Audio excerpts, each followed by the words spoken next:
Здравствуйте! В эфире актуальное интервью в студии Валерия Наумова. По итогам 2020 года Якутия заняла 10-е место в национальном рейтинге состояния инвестиционного климата в субъектах Российской Федерации в группе с Тамбовской, Ленинградской и Белгородской областями. Как отметили в Минэкономики региона, по итогам 2020 года произошло улучшение по 9 показателям. Как при этом в регионе развивается бизнес, поговорим об этом и не только с заместителем министра экономики республики Александром Афанасьевым. Александр Дмитриевич, здравствуйте. Здравствуйте. Как я уже и сказала, в национальном рейтинге инвестиционного климата Якутия заняла 10-е место вместе с Тамбовской, Ленинградской и Белгородскими областями. Расскажите о роли Министерства экономики в этой работе. С 2018 года Министерство экономики координирует работу всех органов исполнительной государственной власти, ресурсоснабжающих организаций и бизнес-сообществ по улучшению инвестиционного климата.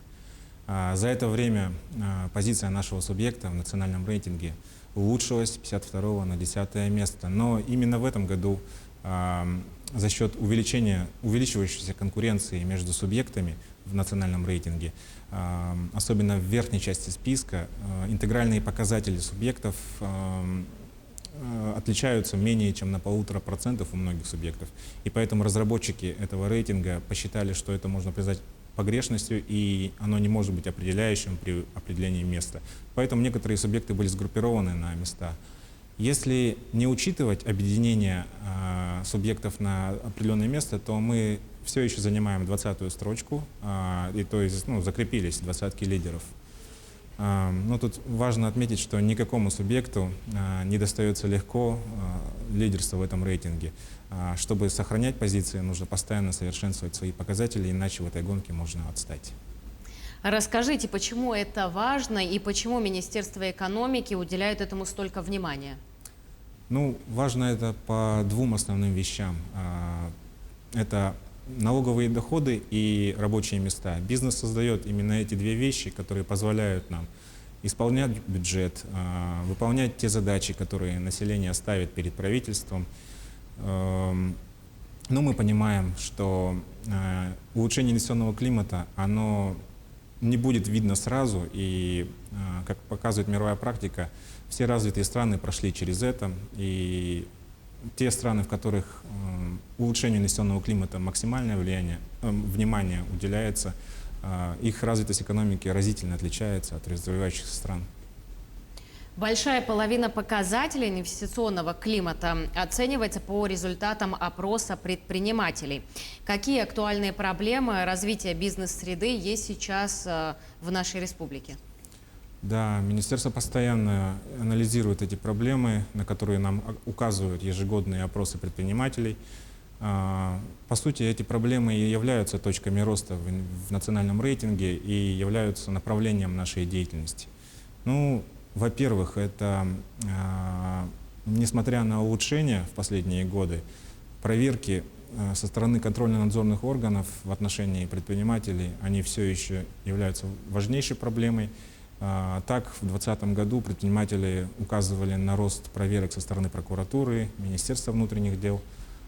Если сравнивать, то в Республике Саха-Якутия на одного предпринимателя приходится 2,1 проверок в год, в среднем, да? Тогда как лучшая практика по России – это 0,79 проверок в год. Тут давление на бизнес, оно тормозит экономику, отпугивает наших инвесторов и особо усугубляет расстояние, удаленность нашего региона от рынков сбыта. А во-вторых, это регуляторная среда. Что это такое? Это сроки выдачи разрешений на строительство. У нас в республике они составляют 91 день, тогда как средний по России показатель составляет 87 дней. И лидеры по данному показателю — это, допустим, Московская область, Нижегородская область, Новгородская область, Тамбовская область и Камчатский край. У них этот показатель составляет 43 дня. А какие меры предпринимаются исполнительными органами для решения данных проблем? Для решения этих данных проблем, самое главное, и мы твердо в этом убеждены, количество проверок нужно сокращать. Либо проводить их таким образом, чтобы не отвлекать предпринимателей от их бизнес-процессов.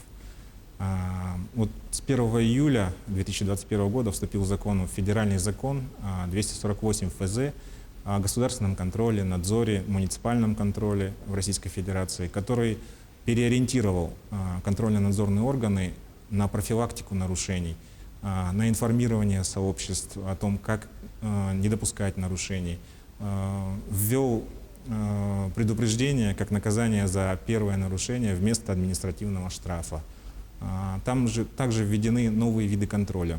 Это инспекционный визит, дистанционная проверка или контрольная закупка. Это те самые виды контроля, которые позволяют не отвлекать предпринимателей от их работы.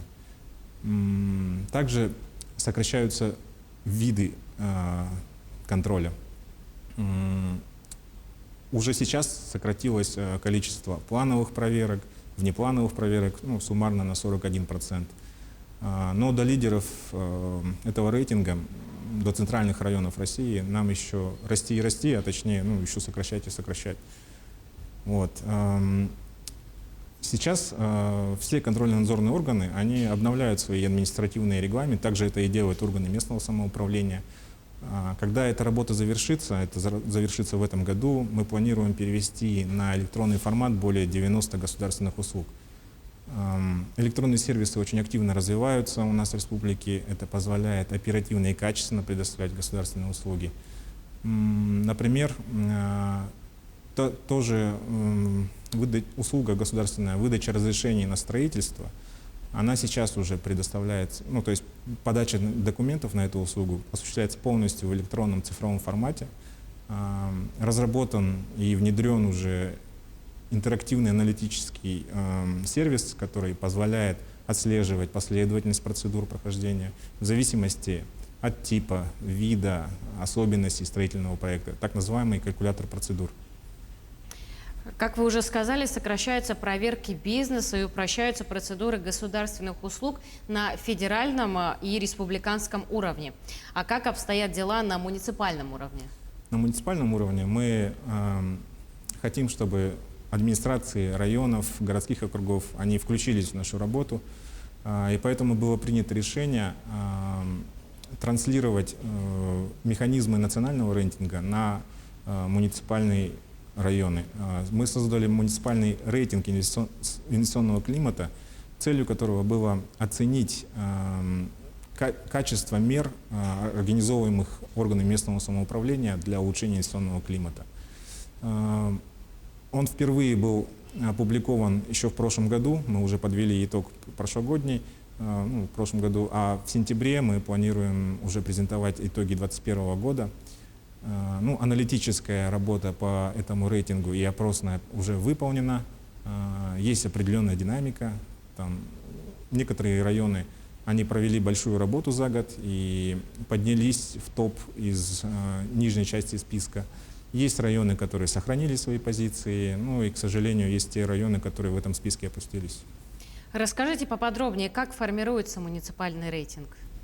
Муниципальный рейтинг, его механизм очень схож с национальным рейтингом. В национальном рейтинге 79 показателей, здесь у нас их 29, их меньше. 12 общих показателей экономических и 17 опросных показателей. Они формируются путем социологических опросов предпринимателей. Мы оцениваем деятельность администрации по 5 направлениям. Это регуляторная среда, например, показатели срок выдачи разрешений на строительство, срок техприсоединения. Это институты для бизнеса, то есть оцениваем эффективность мер института оценки регулирующего воздействия, института коллегиального органа по развитию предпринимательства.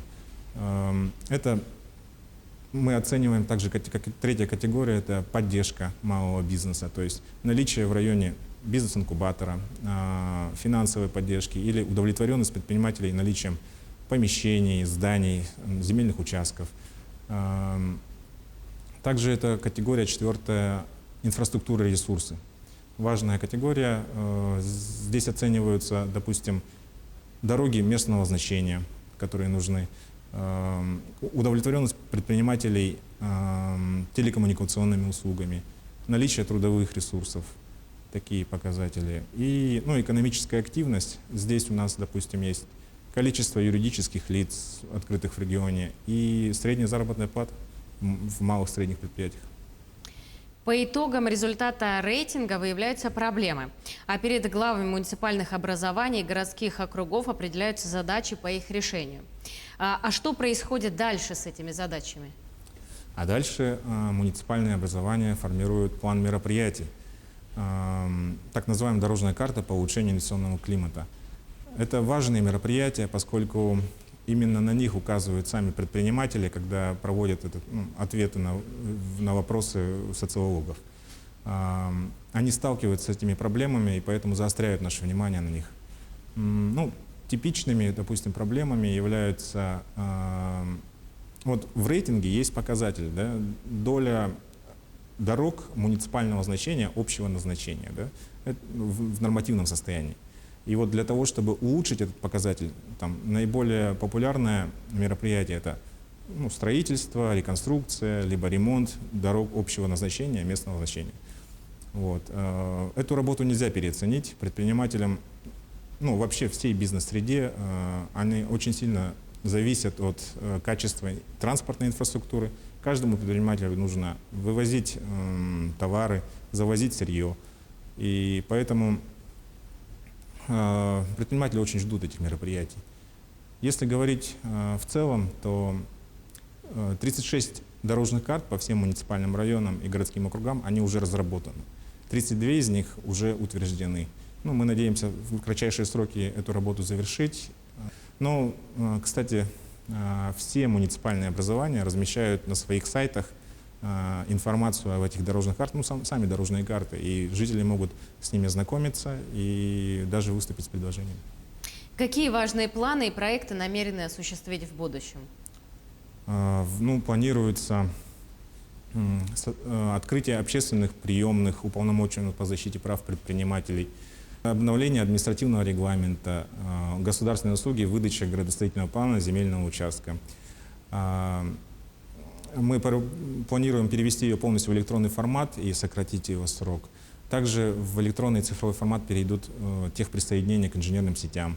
Это госуслуги ресурсоснабжающих организаций. Сейчас обсуждаются административные барьеры в строительной сфере. Мы надеемся вместе с предпринимателями и бизнес-сообществами выработать меры и добиться результата. В общем, работы у нас по улучшению инвестиционного климата очень много предстоит, и мы работаем. Спасибо вам большое, Александр Дмитриевич. А я напомню, что сегодня мы разговаривали с заместителем министра экономики республики Александром Афанасьевым.